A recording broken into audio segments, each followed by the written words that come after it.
اعوذ باللہ من الشیطان الرجیم، بسم اللہ الرحمن الرحیم، وما ارسلناک الا رحمۃ للعالمین۔ سامعین گرامی قدر، سید الاولیاء وصی رسول خدا حضرت علی ابن ابی طالب کی والدہ محترمہ حضرت فاطمہ بنت اسد سلام اللہ علیہا 7 رمضان مبارک کو ان کا روز وفات ہے۔ آپ 4 ہجری کو اس دنیا سے رحلت فرما گئی تھیں۔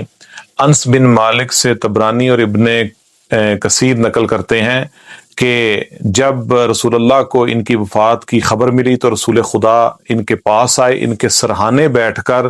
تو اس وقت رسول خدا نے کیا کہا، ان سے بات کرتے ہوئے کہا کہ رحمک اللہ یا امی کنتی امی بعد امی، کہ اللہ رحم کرے آپ پر اے میری ماں، آپ میری ماں کے بعد میری ماں تھی۔ اور پھر گریہ کرنے لگ پڑے، اور اس کے بعد کہتے ہیں کہ آپ میری ایسی ماں تھیں کہ خود بھوکا رہتی تھیں لیکن مجھے کھانا کھلاتی تھیں، مجھے قیمتی پوشاک پہناتی تھیں لیکن خود بوسیدہ کپڑے پہن لیتی تھیں، اپنے بچوں کو بھوکا رکھتی تھیں لیکن مجھے کھانا کھلاتی تھیں۔ ہے افسوس کہ میری ماں اس دنیا سے چلی گئی۔ پھر اس